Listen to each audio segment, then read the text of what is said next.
Hello there.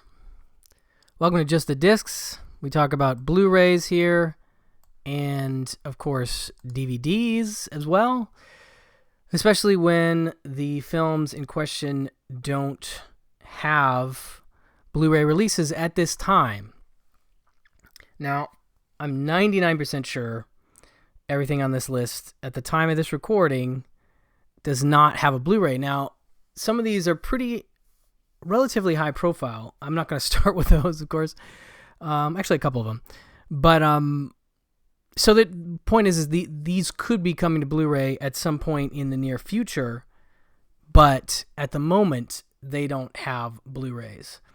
And there's a lot of movies that fall into this category, and even more, there's a lot of movies that didn't even make it to DVD. And in fact, I've really taken to collecting VHS again recently. I found one of my televisions actually has the RCA inputs needed for VHS hookup. My 4K TV doesn't have it, but an older 1080 TV that I have does. And I guess I had sort of downplayed how, obviously we're very obsessed with, sorry for this digression, very obsessed with how good things look and how good they can look in 4K and such.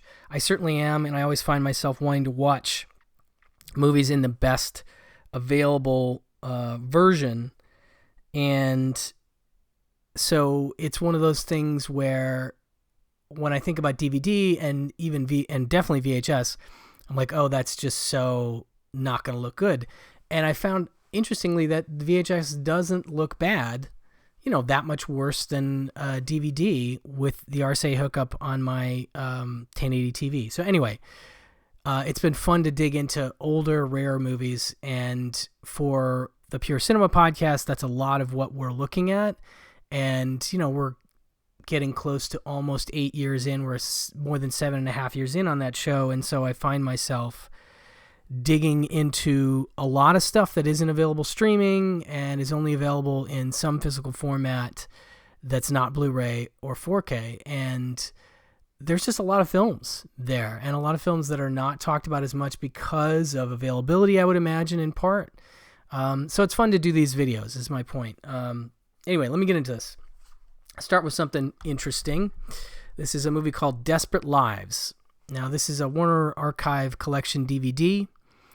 It is a TV movie from 1980. I want to say two. Oh, it's an early 80s movie. And it is a drug scare movie. And it has Doug McKeon, who was in Mischief and On Golden Pond. And then, of course, Helen Hunt. And Tom Atkins, by the way, as the dad in this, which is fun. A high school counselor wages a one-woman war on drugs in Desperate Lives, starring Diana Scarwood. She's the mom. Diane Ladd is the mom. Diane Ladd, Sam Bottoms, and future Academy Award winner Helen Hunt, determined to stop rampant drug abuse in Hamilton High. Guidance counselor Eileen Phillips, that's Diana Scarwood, puts her job on the line when the school refuses to admit a problem even exists. Taking on parents, pushers, and students themselves, Eileen fights an uphill battle in the war. In a war the community will soon tragically learn it can no longer ignore. Highlighted by a title song written and performed by Rick Springfield and a rare acting performance by famed psychologist Dr. Joyce Brothers, Desperate Lives remains as timely today as when it first aired. So this is one of those movies that it's really a hoot. It's serious, but it is kind of jokey in its way. It's hard not to laugh at it a little bit when you're watching it. And there's an incredible scene that's been sort of clipped online where Helen Hunt jumps out a window. And I won't talk any more about that, but it's pretty crazy. So this was a lot of fun and not available anywhere except this DVD as far as I know. I don't even think there's a YouTube rip. Some of these will have YouTube rips. Some will have streaming availability. But surprisingly, a lot of them don't, which is a bummer because it does make them harder to see. Next up, one of the more high-profile titles that I would imagine it's just a matter of time before we get a Blu-ray, and that's Alice Doesn't Live Here Anymore, Martin Scorsese's film from, I believe, 1974. Ellen Burstyn, fresh off her success on The Exorcist, I believe chose Marty to direct this movie that was a very personal story for her. In her remarkable portrayal that won her the 1974 Best Actress Academy Award, Ellen Burstyn stars as widow Alice Hyatt, traveling in a packed station wagon with her son along a bumpy road to a new life. The kid's pretty annoying in this movie, I will say, but it's interesting. With Alice doesn't live here anymore, director Martin Scorsese is as much at home in the semi-rural Southwest as he is in the urban environs of his signature movies. He guides the live a little, learn a lot of Alice's odyssey with affection, unmarred by sentimental, and draws pitch-perfect performances from co-stars Chris Christopherson, Alfred Lutter, Jodie Foster, great Jodie Foster performance, young before Taxi Driver, Harvey Keitel, Vic Tayback, and Oscar nominee Diane Ladd. It's a slice of life as real, funny, and thought-provoking as you've ever seen or lived. Of course, the inspiration for the TV show Alice as well. Diane Ladd. I didn't realize I did 2 Diane Ladds in a row. She plays Flo in this. So it's like she ends up getting a job at this diner. She meets Chris Christopherson. He's like a single bachelor type, and he and the son kind of clash, but it's really more of a throwback women's picture, and a really great performance from Ellen Burstyn, and a great Scorsese film. And this has a commentary from Scorsese and Burstyn and Christopherson, and a making of doc. And this seems like a Criterion, they've licensed Warner Brothers movies. It seems like it must be. I don't have any intel on that, but it just seems like this has got to be coming soon-ish. I'm really shocked that it hasn't already happened. So that's Alice Doesn't Live Here Anymore. Another higher profile sort of art movie, Zabriskie Point, Antonioni. This is another one that feels like a Criterion because they've done a ton of Antonioni stuff, Blow Up and such. And I'm a big fan of this one. I think this one's really interesting. And it is, arty, but it's just, I don't know, it's kind of a mesmerizing film. It has a crazy ending that you'll know if you've seen it. When in Rome, do as the Romans do. When in the USA, well, what does one do with the campus unrest and wary police of America's flower power era? Famed Italian filmmaker Michelangelo Antonioni provides an intriguing and boldly cinematic answer in his work set in LA and Death Valley. A young couple is at its center of the movie maestro's keen eyes. She, Daria Halprin, is sometimes secretary whose duties may extend to the boudoir of her boss, Rod Taylor. He, Mark Frechette, is a sometime student who may be involved in a cop's death. The two meet, connect, and play, love, move on. He to tragedy, she to an open road, and Antonioni moves on to explosive finale. After you see it, you'll talk about it. You'll talk and think about it. So this is a widescreen scope movie, so it's really nice to get it on Blu-ray. There was a Laserdisc release that had the scope version, but if you saw it on tape, obviously it wasn't that. But yeah, just a fascinating 70s movie, it's from 1970, I think. So it has sort of that 60s counterculture and 70s married. It's really an interesting movie. It's a narrative that's different than most narratives. If you've seen an Antonioni narrative, then you might know what you're in for, but really interesting movie. I'm a big fan. I've got a bunch of 80s movies here. I'm going to start with Less Than Zero. This is a big one that's surprising. It hasn't been released yet. It is a Fox DVD, so that may be part of it. Obviously, we know Fox is tricky these days with Disney owning them, but it feels like this should have come out before Disney even bought Fox. And this, of course, based on the Bret Easton Ellis novel, somewhat, starring Andrew McCarthy, Jamie Gertz, Robert Downey Jr., and a really scummy,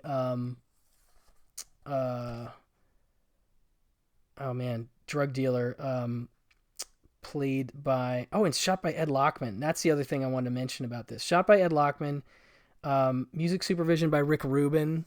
I mean, there's just a lot of cool things about this one that really make it stand out in a way. And it's just one of those movies that it's very downbeat, and that for that reason alone, I've always been kind of surprised that James Spader, of course, I was trying to think of, Tony Bill, Nicholas Pryor, Michael Bowen, Sarah Buxton, Michael Green. I mean, it's a really great cast. Anthony Kiedis and Flea. Yeah, that's right. Red Hot Chili Peppers are in this. But yeah, great soundtrack and just a really fun movie. And on the heels of McCarthy's Bratz documentary, definitely recommend checking out the Secret Handshake podcast. Jacob Knight and Martin Carlson's podcast. They're doing a really cool just mini series on the Brat Pack. And I know this is a big Jacob Knight favorite. And it's one of those movies that just I come back to despite its downer stature, and I get why he likes it so much. But anyway, crazy that's not on Blu-ray. Another big one that's also a Fox title. This is Image. Who put this out? I can't remember what studio released this. Island Pictures. Yeah, this is Fox. Night in the Life of Jimmy Reardon. Of course, a River Phoenix film with a great supporting cast of ladies, including Meredith Salinger, Ione Skye, Ann Magnuson, and Matthew Perry's in this too. I forgot.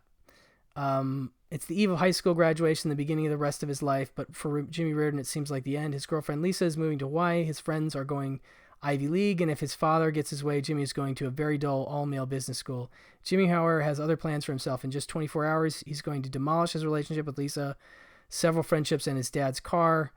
River Phoenix stars as the irrepressible Jimmy Reardon in this rambunctious comedy based on a novel written by director William Reichert when he was 19. I didn't realize that. Very interesting coming of age, great performance from River Phoenix. This one's not really talked about as much anymore. And I got a bootleg of this. It's actually a different cut of the movie that I don't know the difference of it. But anyway, shocking that's not on Blu-ray. Let's see, some goofy stuff. We have the Pirate movie with Christy McNichol and Christopher Atkins. Very goofy take on the Pirates of Penzance. And it's from the director of Those Magnificent Men and Their Flying Machines, Ken Anakin. Just very silly film. But I know a movie that was watched a lot on cable and on VHS by a lot of people my age. And so they have a fondness for it. And it's got a scene that's a song called Pumpin' and Blowin'. And I'm not going to explain it any more than that. It's not as explicit as it sounds, but it is ridiculous and unforgettable. Absolutely unforgettable. And the song gets stuck in your head. Anyway, very goofy. Some plays on Star Wars and such in here. It's just a nutty film. But yeah, kind of crazy that this has been out of print for a long time and you still can't get a Blu-ray of it. But it's also a Fox title, coincidentally. Okay, this is a TriStar title, but one that's kind of a favorite of mine. Super goofy, called Love Lines. And it's from 84, I want to say, or maybe even earlier. Stars Greg Bradford, Mary Beth Evans, Michael Winslow. A romantic comedy rock musical about two teenagers from rival high schools who fall in love at the Battle of the Bands contest. Piper, Mary Beth Evans, I guess she was on Days of Our Lives. It's from Malibu High, and Rick, Greg Bradford, who's in Skate Town, USA, which is on Blu-ray, which I never thought would happen, is from Coldwater Canyon High, and her muscle-bound brother, Frank Zagarino, is determined to do anything and everything to stop his sweet little sister from getting it on with some jerk from the valley. Greed, lust, dirty tricks, and bloody fistfights is just another day in the life of the teenager. Now, they don't even explain, and it's directed by Rod Amato, by the way, who directed another movie I'm going to talk about in just a minute. I should almost do it now. Yeah, why not? It's a 70s movie, but I'll talk about it in a second. He also directed Drive-In. He directed High School USA. He's a fascinating director. But so the love lines that they talk about is pre-cell phones. There's like this phone answering service that Michael Winslow runs. Winslow, of course, the guy who makes noises with his mouth from Police Academy. He runs this. It's like a switchboard thing where he does like group calls and stuff like that, and he really helps out the teenagers, but is also really into the gossip of he kind of listens in on the phone calls. So he's sort of our like narrator in a way. But it's fun to have him there. And the Battle of the Bands is a blast. Miguel Ferrer has like a punk band that plays, and it's just super goofy. It's one I'd love to screen for people at some point, although I've come to realize it's hard to get people to come out for 80s comedies. But I think it's just a goofy blast, and yeah, I don't know. Definitely fun stuff. I want a Blu-ray. And then Drive-In, which is actually just a really great movie that both Elric and I are fans of. Also Rod Amato. The slice of life comedy both documents and satirizes a small town life in rural Texas town where the only entertainment in the day is the roller rink, and at night the local drive-in. Hosting a cross-section of the town's population, the drive-in comes to life at night. Parents show up with their kids in tow. Teenage paramours arrive with their dates, and the local gangs fuel their rivalry under a gigantic screen and at a snack bar. The film playing is a 70s staple, the disaster movie. They make up their own disaster movie. Oh man, I forget what it's called. It's like Disaster 76 or something. And it has aspects of, Earthquake and Towering Inferno and Jaws, and just, it's super funny. Like, they actually film little clips that you see at the drive-in. And I thought that was such a great touch. Director Rod Amato, producer-director of legendary television series The George Burns and Gracie Allen Show, I didn't know that, and The Many Lives of Dobie Gillis, is no stranger to comedy, and this offbeat, little-known film with lesser-known cast is a hilarious flashback to the 70s. I should have brought in my High School USA DVD because that's a super funny, goofy TV movie with 80s sitcom stars, including Michael J. Fox, Nancy McKeon, just a ton of them, Todd Bridges, and then a bunch of 50s stars like Dobie Gillis, Dwayne Hickman, and Bob Denver from Gilligan's Island, and just so it's got two generations of sitcom stars, and it's just a goofy high school comedy. I absolutely love it. High School USA, high recommend. But this was just a great movie. Like, seems like it could have been an influence on Linklater. Just really fun, and the dialogue is really fun. Cast is mostly unknowns, with a few exceptions, but it's just a really enjoyable, fun comedy that I really like. Okay, 90s stuff. Bed of Roses. Now, this is one that I've only recently discovered, I think, in the last 5 years or so, and I ignored it because of this cover specifically. I was just like, I don't need to see this movie. And the title seemed very generic, and Christian Slater was in so much stuff at that time that I was like, whatever, right? And I didn't watch it on VHS, even though we had a bunch of copies at my video store in the 90s. Turns out I'm a total sucker for this movie, and it is way sweeter and even maybe darker than I would have expected. It's about a woman played by Mary Stuart Masterson, who's like I think she works at a bank or something, and she finds out that her adopted father has died, and it just sets off this whole chain of emotions, and she ends up getting a bouquet of roses from somebody just because, she's seen crying, if you will, in her house. And, okay, spoiler alert, it's Christian Slater. He runs his own flower shop, and he sees her one night while he's walking and kind of creepily tracks her to her work the next day and then delivers the flowers, but doesn't want to tell her who the flowers are from. Eventually she gets him to admit that it's him, and they sort of strike up a little romance, but they're both kind of damaged people in certain ways. And so it becomes more complicated than just like, oh, you got me flowers when I needed them. We're in love.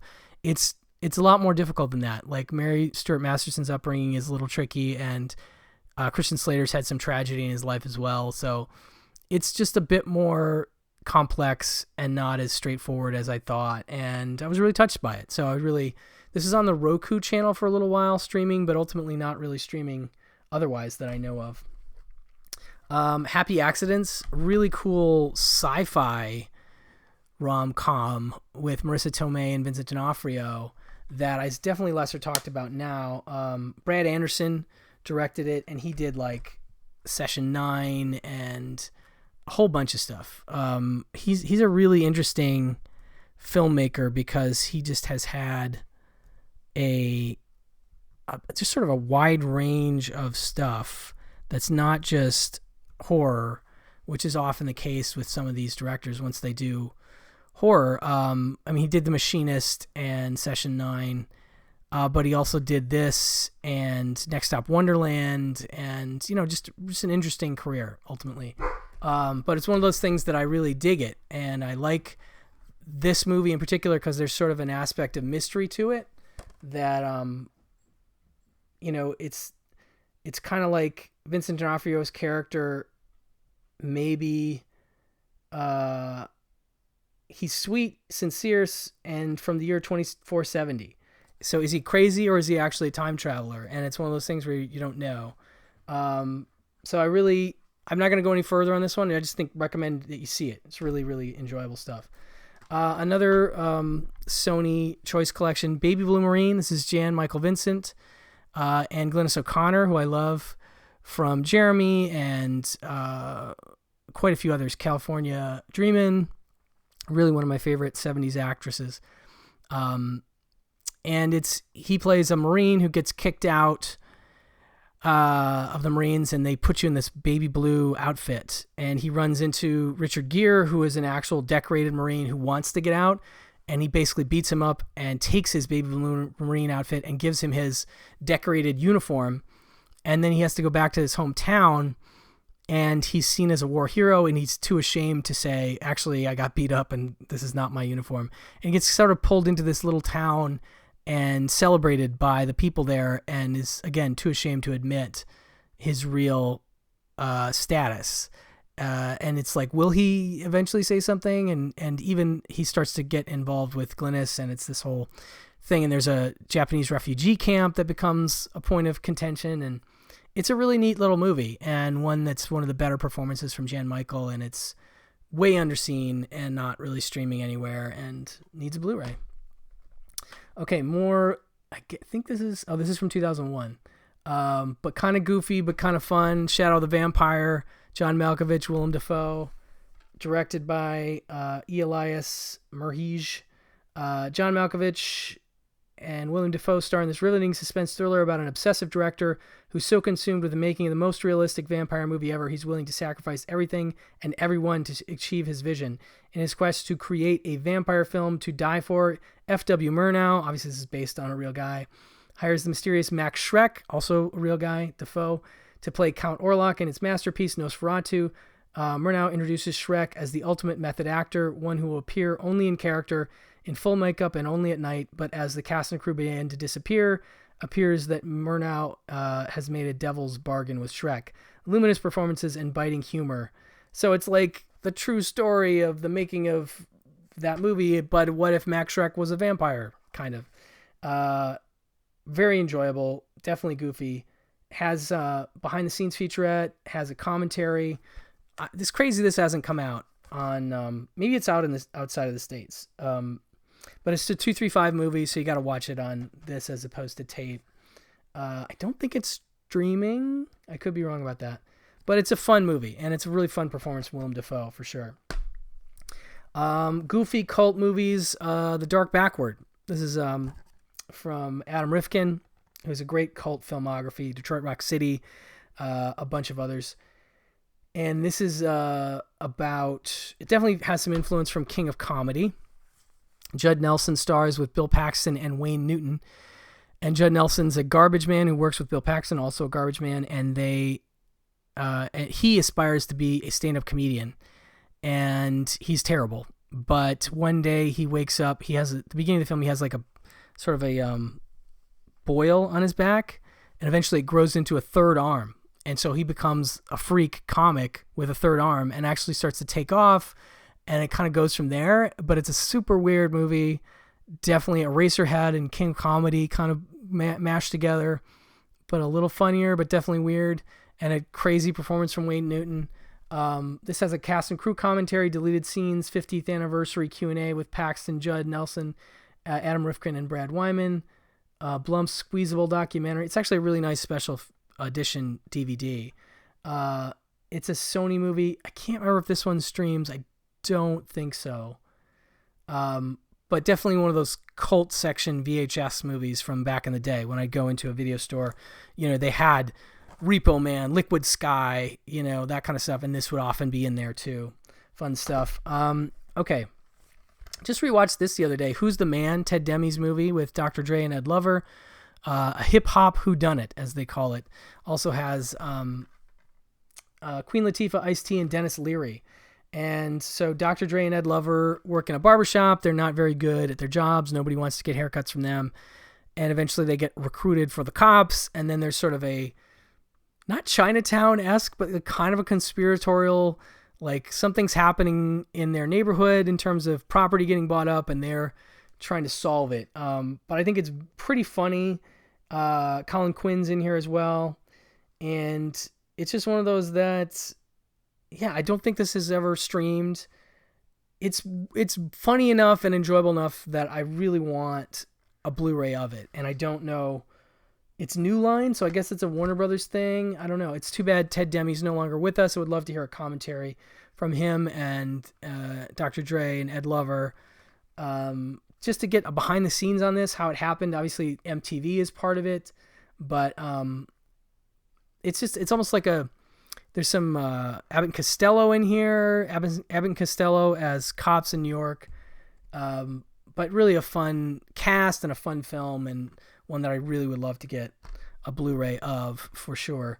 Just a couple more here. Choose Me. This is Alan Rudolph's film. This one's got to be in the works too. I feel like it is. It is a great LA sort of musical.